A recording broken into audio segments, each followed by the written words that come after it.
Buongiorno, benvenuti alla TG Sicilia, alle principali notizie. Proteggere il territorio, fare prevenzione, il monito di Mattarella dopo le emergenze in Sicilia. Il Presidente della Repubblica a Palermo rende omaggio al sacrificio di Rocco Chinnici. Dopo i blackout di energia elettrica in arrivo un'ondata di richieste di risarcimento danni. Molti si rivolgono alle associazioni dei consumatori e intanto i commercialisti siciliani chiedono di rinviare di un mese la rata delle tasse di luglio. Non si placano le polemiche sulla gestione dell'emergenza dopo l'incendio a Fontanarossa, ancora pesanti disagi per i passeggeri che continuano a essere dirottati sugli altri scali siciliani. Basta morti bianche e lavori esposti al caldo insopportabile. Protesta dei sindacati nelle 9 province siciliane, a Catania presidio davanti alla prefettura. Zucchero in Sicilia, stasera è il primo dei 3 concerti al Teatro Greco di Siracusa, ieri grande successo alla Valle dei Templi di Agrigento. Calcio, in attesa di altri rinforzi, a una settimana dall'inizio del ritiro, il tecnico del Catania Tabbiani traccia un primo bilancio, un portiere, un centrocampista e un attaccante centrale, gli obiettivi del direttore sportivo Laneri.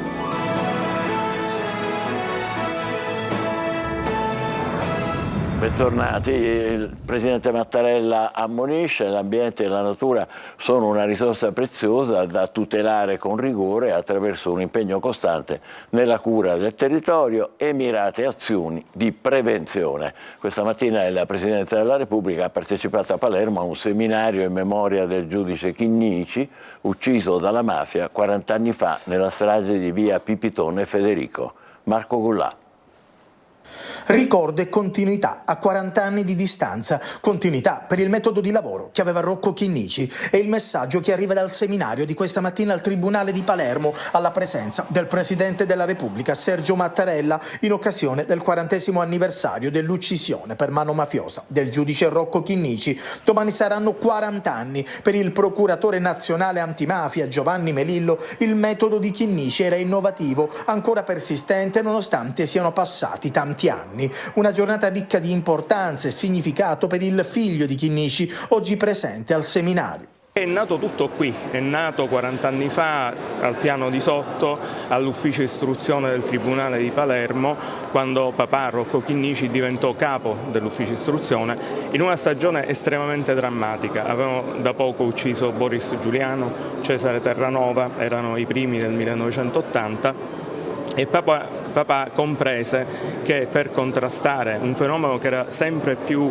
grave, sempre più violento, sempre più potente e anche eversivo, era necessario creare un gruppo di giudici specializzati. Sulle discussioni di cambiare la riforma della giustizia e del concorso esterno, il figlio di Rocco Chinnici risponde così. Io credo che tutto il percorso che è stato fatto in questi anni, che sono stati anche costellati da fatti drammatici come le ben note uccisioni, ma anche il sacrificio di uomini che magari sono meno conosciuti e meno ricordati. C'è un patrimonio in quel sacrificio che certamente non può essere oggi dimenticato in funzione di esigenze che sono anche degne di considerazione, ma comunque non devono dimenticare quel percorso da cui siamo partiti in un momento in cui il Paese era veramente sotto attacco. No al contropotere giudiziario delle Camere. Il Presidente della Repubblica, Sergio Mattarella, lancia una sorta di critica agli sconfinamenti nel campo della magistratura. Dopo i blackout elettrici di questi giorni, gli utenti preparano le richieste di risarcimento. Consumatori Sicilia spiega quali rimborsi spettano agli utenti rimasti privi del servizio. Marco Carli. Inondati dalle richieste di risarcimento, le associazioni dei consumatori fanno sapere che sono già tantissime le denunce pronte da parte dei cittadini che hanno subito un disservizio nell'erogazione dell'energia elettrica in questi giorni tremendi. Una pioggia di richieste non ancora stimabile definitivamente, perché altre se ne aggiungeranno, visto che i fatti sono purtroppo drammaticamente recenti. Consumatori dunque dà l'idea di cosa può succedere adesso. L'indennizzo è dovuto e spetta all'utente per il solo verificarsi del fatto, cioè dell'interruzione del servizio. E e la somma è già predeterminata. Diversa la situazione per quanto riguarda il risarcimento dei danni, che sempre secondo Confconsumatori spetta ugualmente ma va dimostrato. Portiamo un esempio: se è stato danneggiato un elettrodomestico e quindi è necessario ripararlo, la fattura deve essere quanto più analitica nella descrizione dell'intervento effettuato per la riparazione.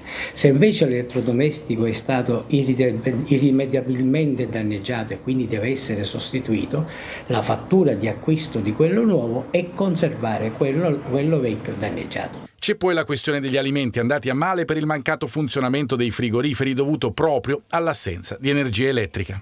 Se vi è addirittura la possibilità di reperire gli scontrini del supermercato oppure del macellaio, della pescheria, questo bene. In ogni caso la prova delle foto che si hanno dei generi alimentari prima di buttarli, e questo può essere utile per la prova. In ogni caso bisognerà poi inoltrare una lettera con cui si chiede questo danno e capire cosa risponderà la società. E sul fronte tasse, i commercialisti siciliani, dopo i disagi legati ai blackout, avanzano la richiesta di posticipare di un mese, ad agosto, le scadenze di fine luglio. Angelo Gagliano. Considerate le calamità naturali e non solo, c'è la possibilità che le scadenze prossime legate al pagamento delle tasse possano essere posticipate? Ma noi come commercialisti crediamo veramente di sì, anche perché il nostro Presidente del Consiglio nazionale già ha fatto istanza al Vice Ministro Leo e al Direttore dell'Agenzia delle Entrate Ernesto Maria Ruffini, perché nei nostri studi ci sono stati grandi problemi, proprio sia studi in Sicilia sia studi in Lombardia, con le ultime calamità naturali che ci sono stati. E chi sono i soggetti, le persone fisiche, ma anche le aziende che possono chiedere eventualmente una dilazione? Allora, la richiesta è stata fatta un po' per tutti i contribuenti. Consideriamo che la scadenza era il 31 luglio, che era il termine ultimo per il pagamento dell'autoliquidazione dei modelli dichiarativi. La richiesta è di spostare questo termine del 31 luglio alla prima scadenza utile, che in questo momento è il 21 agosto, quindi uno spostamento di 20 giorni per dare la possibilità ai colleghi di completare gli adempimenti e quindi consegnare ai propri clienti, persone fisiche e imprese, il pagamento da effettuare. Per il contribuente comunque si tratta di sommare un doppio pagamento, in sintesi. Certo, perché già il 21 agosto noi ci troviamo a dover pagare l'IVA, per esempio per i trimestrali di aprile, maggio e giugno, o per i mensili dell'IVA di luglio, oltre ai contributi inerenti artigiani e commercianti o i contributi per quanto riguarda i lavoratori dipendenti, quindi significa un assommarsi a già le scadenze ordinarie. Mentre a Fontanarossa si lavora per tornare alla normalità, non si placano le polemiche sulla gestione dell'emergenza da parte della SAC, la società di gestione, e sul perché non sia stato tempestivamente attivato il terminal Morandi, la vecchia aerostazione catanese, per evitare i pesanti disagi ai passeggeri che invece continuano a essere dirottati sugli altri scali siciliani. Emanuela Corsi. O c'è incapacità o c'è una volontà contraria, perché non si capisce se gli spazi ci sono, per quale motivo non sono stati utilizzati? L'interrogativo nasce durante la puntata odierna di Buongiorno Sicilia, mentre si parla dell'aeroporto di Fontanarossa. In studio ci si chiede come mai non sia stato tempestivamente attivato il terminal Morandi, per intenderci la vecchia aerostazione catanese. Se avessero aperto immediatamente la stazione Morandi avremmo avuto lo spazio per movimentare tutte queste persone. Vorrei capire perché io, che viaggio spesso, mi sono ritrovato a Trapani, a Comiso, a Catania quando arrivava, voli cancellati, tutte queste cose non ce le ripaga nessuno. Alla fine noi riterremo responsabile l'aeroporto e questo porta il conto per l'aeroporto ad almeno una ventina di milioni al giorno. Ancora una volta a finire sotto accusa c'è la gestione dell'emergenza da parte della SAC. Il sindaco di Catania Trantino la definisce una gestione approssimativa della crisi e aggiunge: ci sarà il momento per accertare le responsabilità. Sul sito dell'aeroporto intanto questa è la situazione: tanti voli cancellati o dirottati sugli altri scali siciliani, la maggior parte su Trapani. Secondo il cronoprogramma il piccolo terminal Terminal, cioè la tensostruttura da 500 metri quadrati allestita dall'aeronautica militare, che dovrebbe essere completamente operativa dal 1 di agosto, dovrebbe consentire di aumentare il numero dei voli fino a 14 ogni ora, 7 in arrivo e 7 in partenza. Nel frattempo dalla SAC fanno sapere che proseguono i lavori di bonifica del Terminal A per consentire una pronta riapertura della struttura. Al momento però manca una data certa. Non si può morire di lavoro, grido d'allarme di CGIL e UIL per fermare la spirale delle morti bianche. Mancano gli ispettori, è impossibile lavorare inoltre in condizioni estreme di caldo. Sit-in 9 capoluoghi siciliani, Angelo Gagliano. Non si può morire di lavoro nel 2023. Lo hanno gridato a gran voce i rappresentanti di CGIL e UIL, che hanno promosso sit-in nei 9 capoluoghi della Sicilia, ancora scossi dall'emergenza incendi. Sotto la prefettura di Catania si sono dati appuntamento decine di lavoratori che, insieme ai sindacati, hanno chiesto un cambio di passo per arginare il fenomeno delle morti bianche, oggi in preoccupante crescita. CGIL e UIL sollecitano sicurezza nei cantieri, nei capannoni, nei campi e in ogni luogo di lavoro. Un documento è stato consegnato al prefetto dai segretari generali etnei delle 2 organizzazioni sindacali, Carmelo De Caudo ed Enza Meri. Vogliamo più sicurezza nei luoghi di lavoro, perché la sicurezza è una speranza per vivere meglio all'interno delle aziende di dove si lavora. In Sicilia non si è fatto niente neanche per i colpi di calore, mentre in Puglia da 3 anni c'è questa legge, quindi chiederei a Schifani di intervenire, perché mi pare che c'è poco interesse e non si può morire di lavoro nel 2023. CGIL e UIL ribadiscono l'allarme per lo shock termico durante lo svolgimento delle attività lavorative in luoghi ove non sia possibile mitigare i rischi connessi alla esposizione al caldo estremo. A tal proposito chiedono l'immediata emanazione di un'ordinanza regionale per la sospensione di tutte le attività dalle 12 alle 16 in caso di allerta ondate di calore, l'attivazione anche di tavoli permanenti territoriali per il monitoraggio e verifica statistica dell'applicazione normativa vigente. In questi giorni, lo vedete, raccontiamo i diversi aspetti di una Catania in ginocchio, tra l'altro con migliaia di famiglie senza luce e senza acqua, ma c'è anche una mobilitazione di aiuti, come quelli della Caritas, dove è arrivata una volontaria d'eccezione, la cantante Malika Ayane. L'ha incontrata mentre serviva i pasti Eva Spampinato.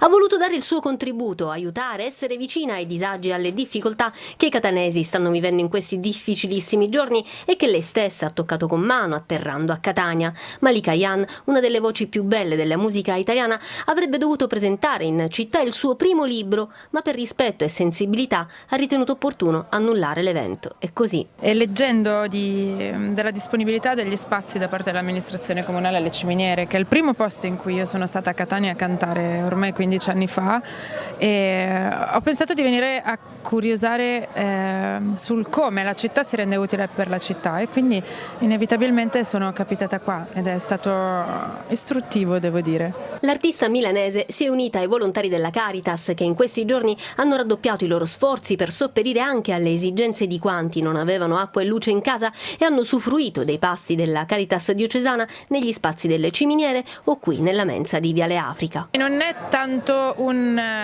pavoneggiarsi perché si fa qualcosa di buono, ma andare a scoprirlo perché più persone possibile possano poi a loro volta fare. Sicuramente non impacchetteranno mai come ho impacchettato io oggi, questo mi dispiace per tutti, però ecco, fare qualcosa a loro volta, non perdere quella speranza, perché potremmo essere noi quelli che si trovano all'improvviso ad aver bisogno di aiuto. In cucina Malika ha contribuito ad impacchettare le porzioni di pasta e pane per quanti ieri, ed erano tanti, hanno trovato un luogo sicuro per consumare la cena in compagnia. Un servizio mensa quotidiano ha il principale obiettivo di intercettare altre forme di povertà tramite un dialogo, tramite la possibilità di potersi sedere e condividere un pasto. La cantautrice è diventata un piccolo amplificatore di generosità e buone notizie. Dopo l'inferno di fuoco nella Cese, il parroco di Aci San Filippo dice che l'incendio è stato domato dalla potente mano del Signore. Sentiamo Padre Strano. Siamo tutti vivi e questo veramente è un evento per cui rendere grazie al Signore.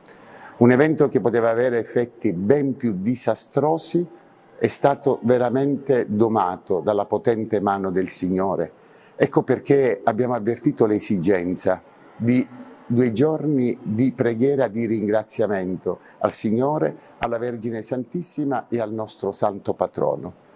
Ecco perché sabato pomeriggio il simulacro del nostro Santo Patrono sarà esposto solennemente sull'altare e vi resterà per tutta la domenica fino alla conclusione della giornata, quando sarà portato sul sagrato della Chiesa. Avrebbero beneficiato del reddito di cittadinanza senza averne diritto. Si tratta di 32 persone individuate dalla Guardia di Finanza di Palermo. La Procura ha emesso un decreto di sequestro preventivo d'urgenza convalidato dal GIP per oltre 200.000 euro. E adesso lo spettacolo e la musica è tornato in Sicilia con il suo tour Zucchero Sugar Fornaciari. Stasera il primo dei 3 concerti in programma al Teatro Greco di Siracusa. Ieri sera grande successo alla Valle dei Templi di Agrigento. Davide Sardo.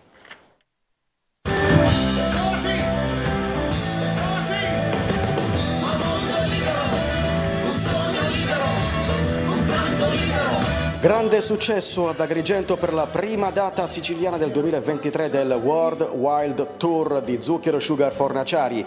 Nella splendida cornice del Teatro della Valle dei Templi a Piano San Gregorio, Zucchero ha dato vita ad un ricco ed energico show di oltre 2 ore e mezza in cui ha divertito ed emozionato il pubblico con i suoi più grandi successi incastonati in una scaletta da brividi.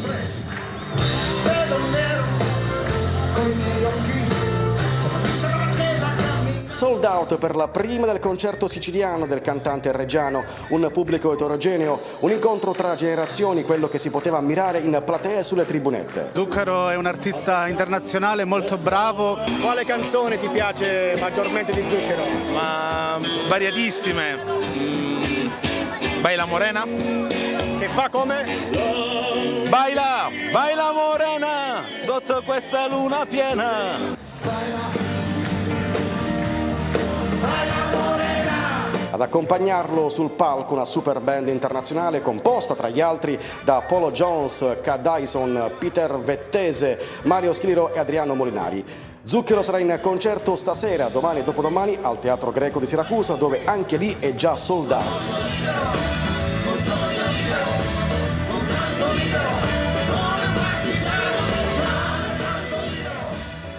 La maledizione di Yasmin arriva a Catania, stasera al Teatro Comunale di Nicolosi, il primo spettacolo teatrale del duo comico Matranga e Minafò. È una commedia brillante dove non mancano i colpi di scena. Eva Spampinato.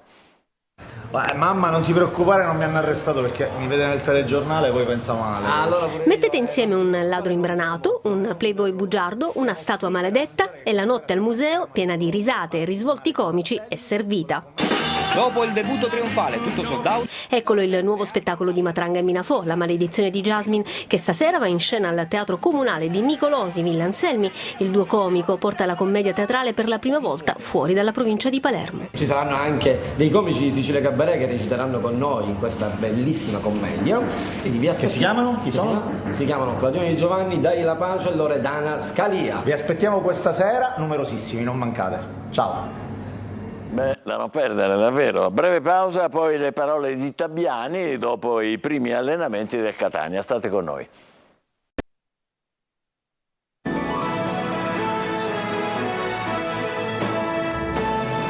Ben trovati con il calcio, il tecnico del Catania Tabbiani fa il punto dopo quasi una settimana di lavoro e in attesa dei rinforzi che arriveranno dal mercato.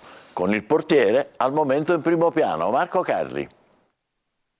Quasi una settimana di lavoro per il Catania, ancora poco per vedere cosa succederà nel futuro, anche perché la rosa, lo sappiamo, va ancora completata, ma già abbastanza per capire come Tabbiani stia già provando a plasmare la sua creatura. E potrebbe avere ancora più tempo, visto l'ipotesi di partenza ritardata del campionato di C. Intanto queste le prime impressioni del tecnico. Tutto positivo, i ragazzi stanno andando forte, si divertono, lavorano con grande intensità e mi rendo conto che abbiamo una squadra con grandissime individualità. Adesso dobbiamo lavorare a mettere il collettivo nelle individualità e e penso che ci potremmo divertire. Tabiani non si sbilancia sul mercato, ha dato delle indicazioni, ma attende gli ultimi rinforzi, sapendo che la società sta lavorando per rendere ancora più competitivo l'organico. Intanto ci sono anche i tifosi che con il loro calore, nonostante le porte chiuse, hanno già conquistato il tecnico. Già l'altra sera sono venuti i ragazzi a salutarci in albergo e tutti i ragazzi filmavano col filmino, molti mi hanno detto mi sono venuti i brividi, e anche a me, anche se ho una certa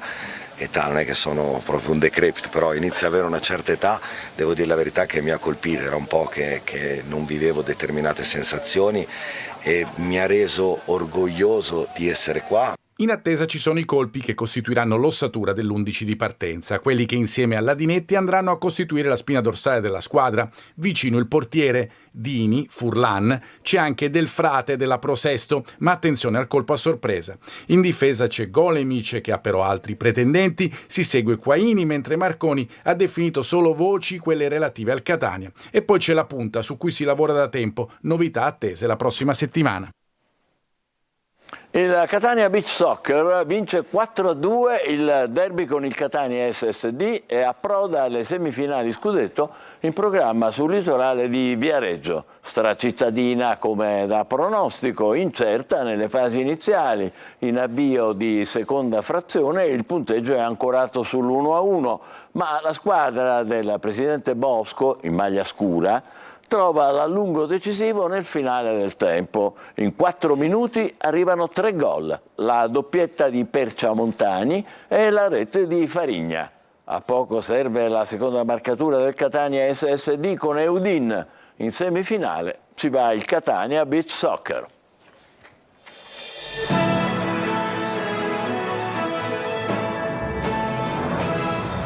Sono amari i bilanci che istituzioni e società civile fanno ad emergenze attenuate in Sicilia. Intanto per i danni materiali, le cifre circolano da un po' e raggelano. Le più recenti segnalano 40 milioni di perdite al giorno solo a Fontanarossa e altri 60 fra attività economiche e turismo mancato. Responsabilità? Certo, il cambiamento climatico, anzi l'ebollizione globale, come ormai la chiama l'ONU. Poi ci sono i piromani, criminalità organizzata, ma anche singoli, che progettano, chissà, di speculare distruggendo magari 30 ettari di uliveto, come l'anziano arrestato a Barrafranca. Ma scopriamo pure che i droni antincendio, acquistati dalla Regione per 250.000 euro qualche anno fa, sono poco più che giocattoli, non possono muoversi al di fuori della portata visiva di chi li utilizza. E come già riferito, la rete elettrica è inadeguata e che invece per obbligo dovrebbe avere capacità di resilienza, cioè di resistenza rispetto alle diverse condizioni climatiche, quelle che sono. Comprensibile allora la condanna dell'arcivescovo di Palermo, l'orefice, che abbiamo riferito già ieri, quando contesta decenni di decisioni, scelte, gesti, omissioni della politica. Ci fermiamo qui, TG Sicilia torna alle 20. Grazie e buon pomeriggio.